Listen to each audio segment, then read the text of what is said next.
TVK தலைவர் விஜய் அவர்கள் நேற்றுக்கு திருச்சிக்கு போயிருந்தாரு. அந்த இடத்துல அவர் செய்திருக்கக்கூடிய செயல்கள் தான் இப்போ இணையத்துல பயங்கர வைரலா போயிட்டு இருக்குங்க. அதாவது மதசார்பின்மை, எல்லாரும் நம்ம சமம் தான், எல்லா கடவுளும் ஒரு மனிதன் வந்து கும்பிடலாம், சோ இதுதான் ஒரு மனிதனுடைய நெறிமுறை அப்படின்ட்டு விஜய் அவர்கள் வந்து எடுத்து காமிச்சிருக்காரு. பாத்தீங்களா, எங்க அண்ணன் பாத்தீங்களா எல்லாருக்கும் சமம் அவர் அப்படின்ட்டு டிவிகே தொண்டர்கள் ரசிகர்கள் கடவுளுக்கு ஒரு ரிக்வஸ்ட் வந்து கொடுக்குறாங்க. கடவுளே, எங்க அண்ணன் 2026 வரக்கூடிய அந்த சட்டமன்ற தேர்தலில் வந்து சிஎம் ஆக்கணும் அப்படின்ற ஒரு ரிக்வஸ்ட் வந்து முன் வச்சுட்டு வராங்க. அப்படி என்ன நடந்திருக்குன்னா, விஜய் அவர்கள் இந்துக்கள் கும்பிடக்கூடிய அம்மன் கோவிலில் போயிட்டு அந்த இடத்துல சாஷ்டாங்கமாக விழுந்து கும்பிட்டு இருக்கக்கூடிய விஷயங்களா இருக்கட்டும், சர்ச்சுக்கு போயிட்டு முட்டி போட்டு அங்க இருக்கக்கூடிய அவங்களுடைய பிரார்த்தனைகளை கிறிஸ்டியன் செய்யக்கூடிய அந்த பிரார்த்தனைகளை செய்திருக்கக்கூடிய விஷயங்களா இருக்கட்டும், அதுக்கப்புறம் இஸ்லாமியர்கள் தொழுகக்கூடிய மசூதிக்கு சென்று அங்க போயிட்டு அல்லாவை அவர் வந்து தொழுது இருக்கக்கூடிய விஷயங்களா இருக்கட்டும், இணையத்துல பயங்கர பிரேக்கிங்கா போயிட்டு இருக்கு.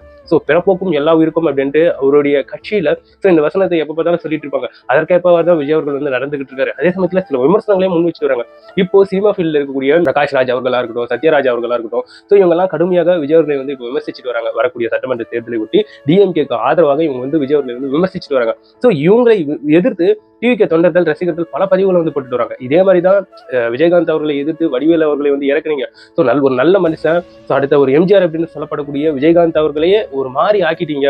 இப்போ விஜய் அவர்களை இந்த மாதிரி ஆக்கலாம்னு நினைக்கிறீங்களா? இது வந்து கனவுலும் நடக்காது, எல்லா மக்களும் வீழ்ச்சிட்டாங்க. ஸோ நீங்க என்னதான் விமர்சனம் படுத்தாலும் மக்கள் எல்லாருமே விஜய் அவர்கள் பக்கம் தான் நிற்கிறாங்க அப்படின்ட்டு டிவிகே தொண்டர்கள் ரசிகர்கள் அவங்களுடைய பதிவுகளை போட்டுட்டு வராங்க.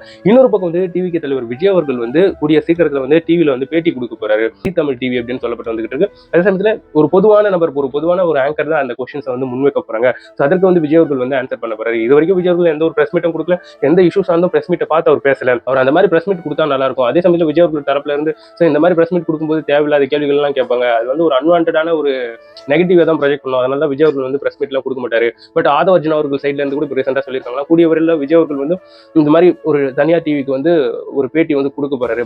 பட் அதற்கான டைம் தான் எங்களுக்கு வந்து அமையல, ரொம்ப பிஸியா ஏகப்பட்ட வேலைகள் வந்து போயிட்டு இருக்கு அப்படின்ட்டு ஆதவ அர்ஜுனா சொன்னதாக ஒரு தகவல்கள். இன்னொரு பக்கம் விஜய் அவர்கள் டிவோர்ஸ் சம்பந்தப்பட்ட இருக்கக்கூடிய இஷ்யூ வந்து இப்போ வந்து விசாரணைக்கு வந்திருக்கு. அவங்களுடைய தரப்புல இருக்கக்கூடிய நபர்களை வச்சு பஞ்சாயத்து வச்சு தீர்த்துட்டாங்க.